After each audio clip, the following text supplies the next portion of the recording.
Okay.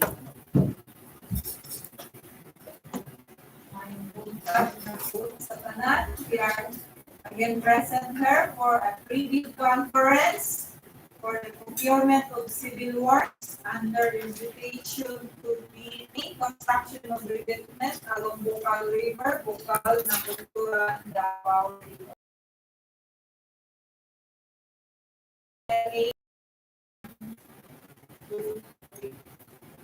So we are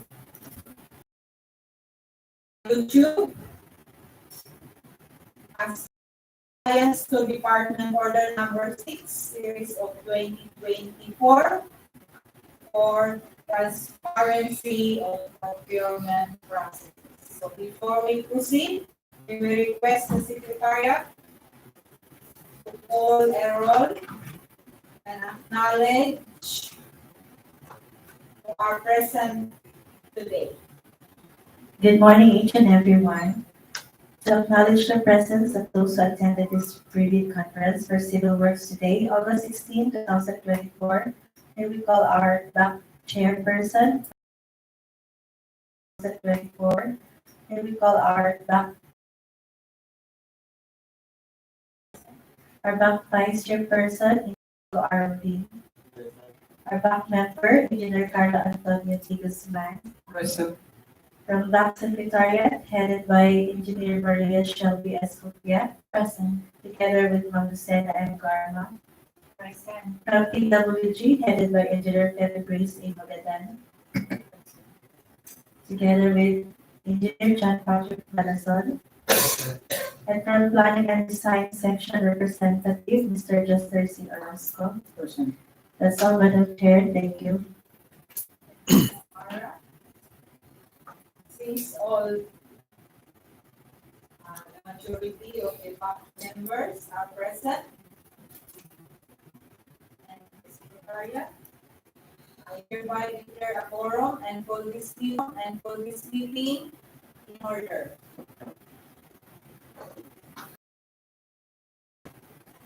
So we have here present over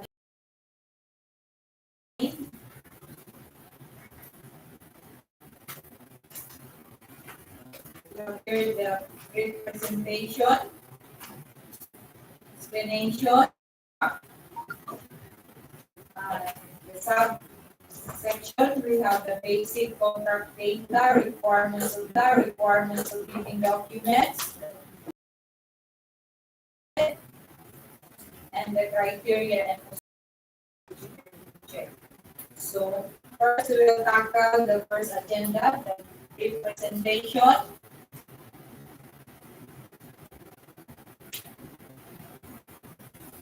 Letter A, we have the basic contract data to be presented to us by planning and design.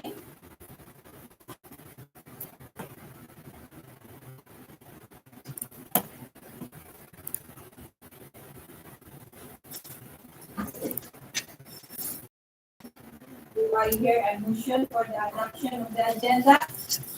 First, The agenda for this preview meeting. I second the motion. since the agenda has been adopted, so we will proceed for the brief presentation. That's the planning section.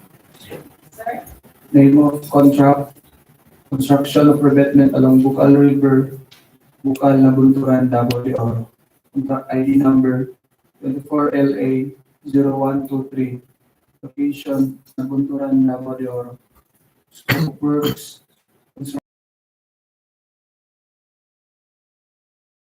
of routed riprap for backstop protection. Removal of structure, construction of reinforced, installation of reinforced concrete pipe culvert, installation of metal guardrails, including concrete posts. Approved budget for the commission, 101 calendar days, size range, medium A, license category B, Cost of bid documents, 25,000 pesos. Location of the map. Vicinity map of the project.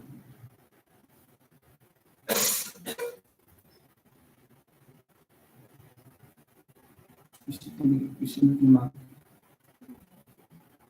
Typical detail of the project.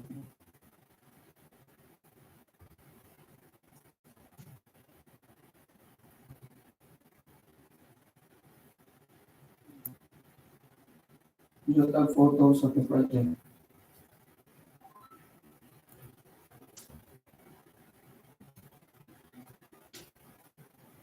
The project to be procured and the explanation. Next in the order of business is the requirements of bidding documents.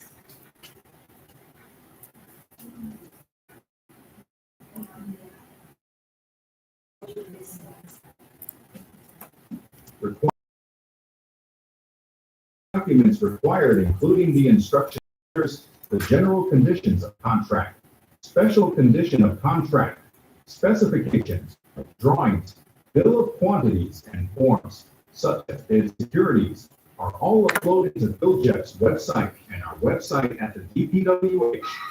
A complete set of bidding documents may be acquired by interested bidders from the procurement unit at the DPWH Davao de Oro, First DEO Nabunturan Davao de Oro, and upon payment of the applicable fee for the bidding documents. It may also be downloaded free of charge from the website of the Philippine Government Electronic Procurement System, PhilJets, and the website of the procuring entity, provided that bidders shall pay the applicable fee for the bidding documents not later than the submission of their bids. Documents to be submitted by the bidder. The following documents should be included by the interested bidders in their bids. For the technical component of the bid, A, eligibility documents such as PhilJet certificate, B, PCAD license and registration, C, statement of all ongoing government and private contracts, SLCC only, NFCC computation, statement of total assets and total liabilities, E, joint venture agreement, if applicable, E, technical documents such as bid security, project requirements such as the organizational chart for the contract, list of contractors' personnel, list of major equipment, and omnibus statement, which is 10 items. 10 items. For financial component, A, bid form, B, bid prices and the bill of quantities, C, detailed estimates including a summary sheet indicating unit prices of construction materials, labor rates, and equipment rentals, D, cash flow by quarter. These documents should be submitted using the envelope system. Bidders are urged to only fasten the documents at the topmost portion instead of binding them. Each document should be ear tagged appropriately. There shall be 3 copies of documents: the original copy, copy 1, and copy 2. The original copies of technical component of the bid shall be sealed in one envelope, and the original copies of financial component of the bid shall be sealed in another envelope. These envelopes should be labeled as original copy of technical code in another envelope.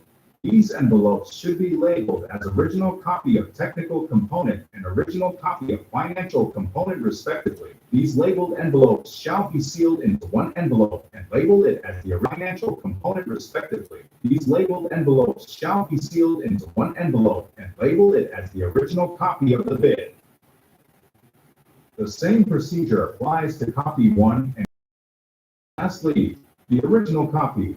Copy 1 and copy 2 of the bid shall be sealed into one final envelope to be submitted here in conference room, 2nd floor, DPWH, 1st District Engineering Office, Nabunturan Davao de Oro.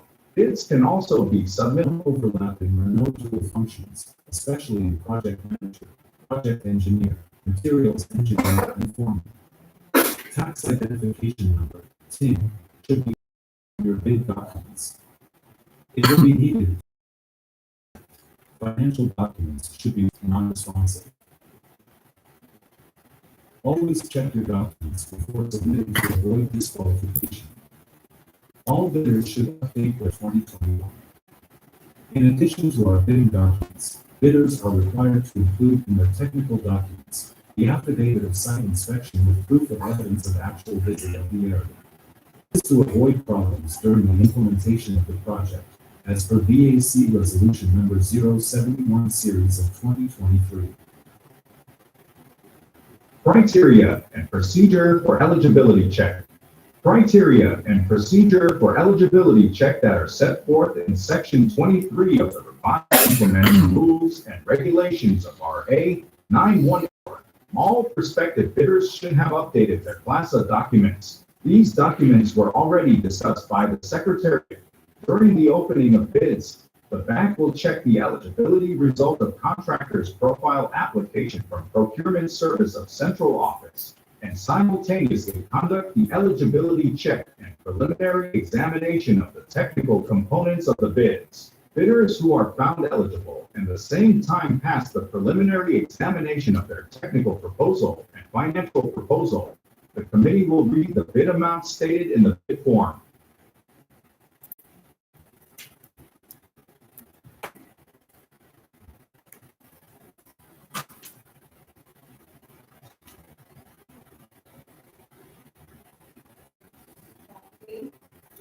We are now through agenda 1 and subsection.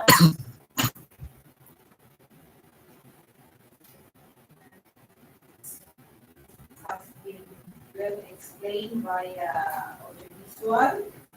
So we will proceed to agenda 2, which is the comment questions from the viewers and reply to the back. Other procuring so there's none.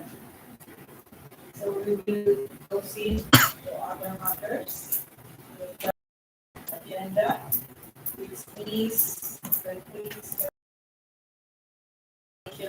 section 69. Part 1.I of the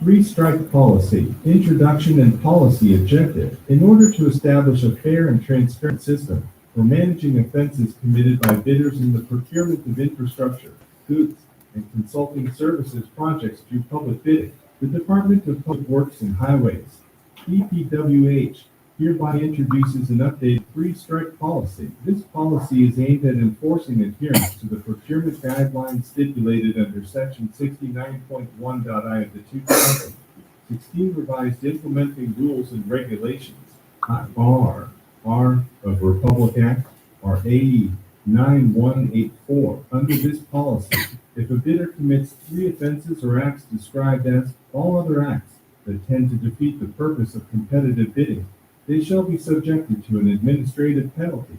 These offenses, acts are further classified into 3 major categories, as enumerated below. Classification of offenses that triggers the three-strike policy and exceptions. 1. Withdrawal from the bidding process, submission of a non-participation letter, or failure to submit a bid after purchasing the bid documents. However, the Bids and Awards Committee, BAC, recognizes certain valid reasons for these actions. A.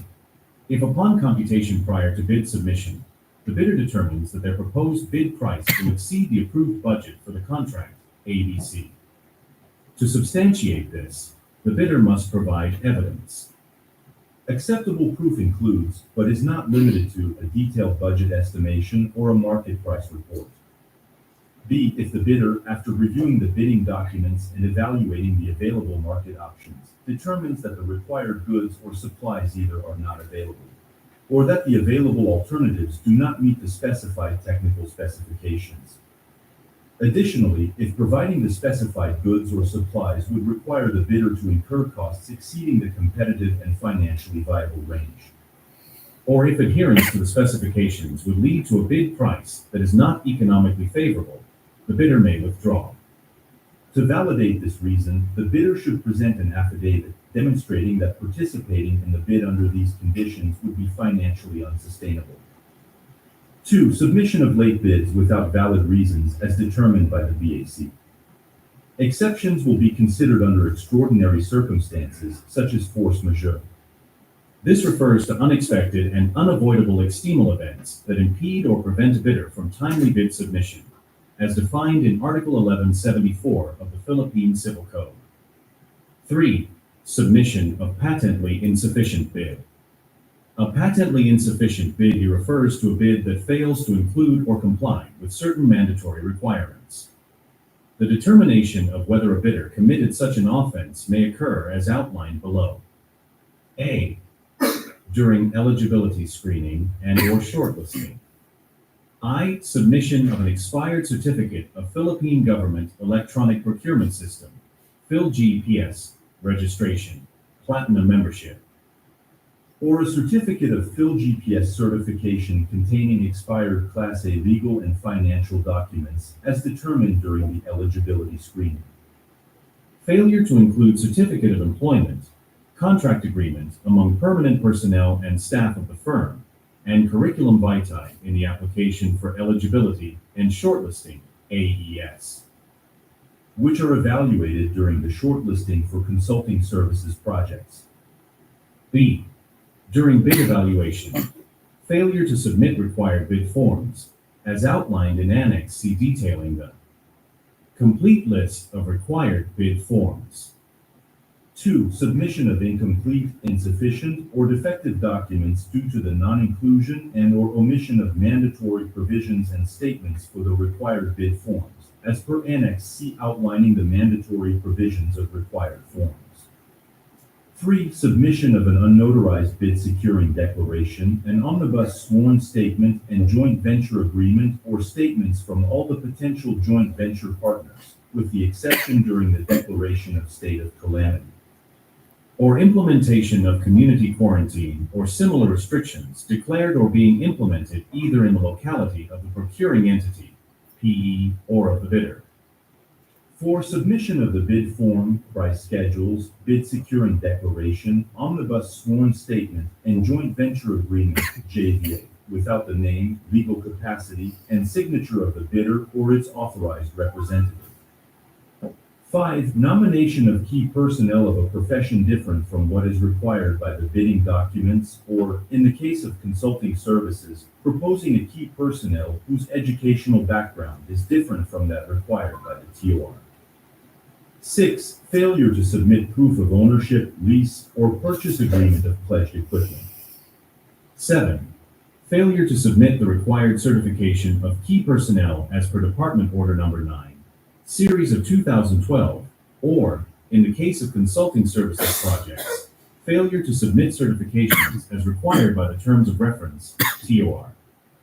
8. Failure to comply with the required minimum number of key personnel and equipment as stated in the bidding documents. C. During post-qualification. 1. Participation in bidding for consulting services or goods and services contracts by a bidder whose business type category, as indicated on the mayor's permit, does not match or unrelated to the contract being bid for, as determined during the post-qualification process. 2. Participation for infrastructure projects by a bidder whose allowable range of contract costs, RCC, as indicated on the CAB license, does not match with the specific requirements of the infrastructure project being bid for in terms of category, classifications, and size range, enforcement, and penalties. If a bidder commits any of the 3 major offenses or acts listed above 3 times within a year starting from the approval date of the resolution recommending the imposition of strike 1, first warning, which is counted as day 1, through day 365, and if these 3 offenses are similar or identical nature, it will trigger the enforcement of the stipulated administrative penalty, suspension from participating in all DPWH procurement activities, and entering into contract with any DPWH procuring entity. Subsequently, as per the procedure outlined in Annex O, this may result in the blacklisting of the suspended bidder, thereby disqualifying the bidder from participating in any government procurement activities for a period of 1 year. In conjunction with blacklisting, the bidder will also face bid security forfeiture and must comply with the enforcement of the bid securing declarations condition. In more severe instances, when the bidder commits another set of 3 similar offenses, or more than 2 sets of 3 similar offenses instances, where more than 6 similar offenses occur within the said 1 year time frame, the bidder may be subjected to an increased penalty, resulting in blacklisting for a period of 2 years. The effect duration for the penalty of either 1 or 2 years, as applicable, will be clearly stipulated in the blacklisting order, with the provision that the duration of blacklisting shall not exceed a maximum period of 2 years, commencing on the date the blacklisting order is approved and issued by the Secretary. In enforcing these penalties, the DEP emphasizes the need for a clear and fair procedure. When an offense leading to a strike is identified, the erring bidder will be promptly notified by the Bids and Awards Committee, BAC, and given a chance to explain their actions before any final decision is made. This procedure helps ensure a well-informed and fair judgment. Furthermore, if it is suspended due to 3 strikes, they have the right to file a request for reconsideration as per the procedure in Annex I. This gives the suspended bidder a formal way to challenge the suspension, showcasing the department's commitment to due process in enforcing the 3-strike policy. 4. Due process and implementation. To ensure that due process is upheld across all stages of procurement, from eligibility screening and shortlisting to bid evaluation and post-qualification, it is essential for the BAC and its technical working group, TWG, to meticulously verify the monthly consolidated strike reports updated version at each stage of the procurement process. All BACs are tasked with actively monitoring these updates to accurately track the infractions committed by bidders. Notably, even if a bidder has accumulated 3 strikes, this alone shall not be grounds for ineligibility, disqualification, or post-qualification until the suspension order is approved by the Secretary and officially posted on DPWH website. Moreover, if a suspended bidder has filed a request for reconsideration, the awarding of the contract may be deferred until such request is resolved. This approach ensures the integrity and coherence of our procurement system, reflecting our dedication to a transparent and fair process for all participants. Failure of the concerned DPWH personnel to implement the provisions of this order shall, after due process, make them liable to the penalties prescribed for violation of reasonable office rules and regulation in Rule 10. Administrative offenses and penalties of the 2017 Rules on Administrative in the Civil Service dated the 3rd of July 2017. This order shall take effect immediately and shall supersede Department Order Number 17, Series of 2015, Department Order Number 35, Series of 2008, and all other issuances that are inconsistent with this order.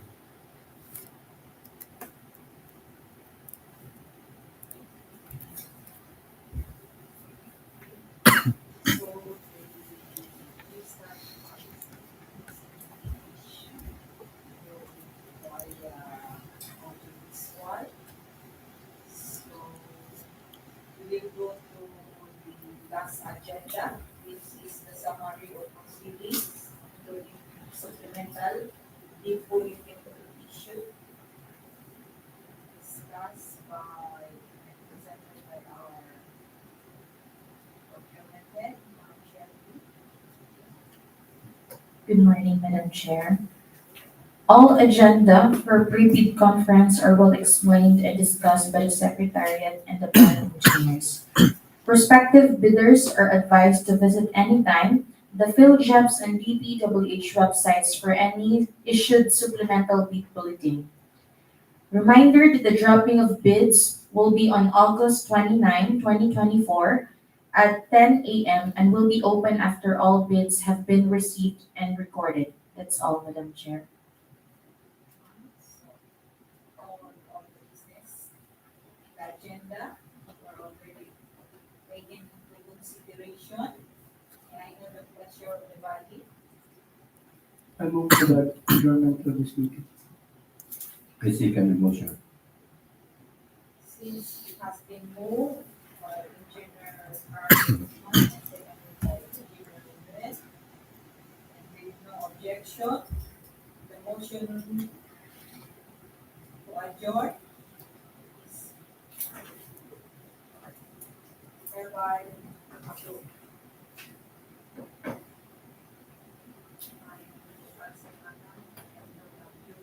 Thank you for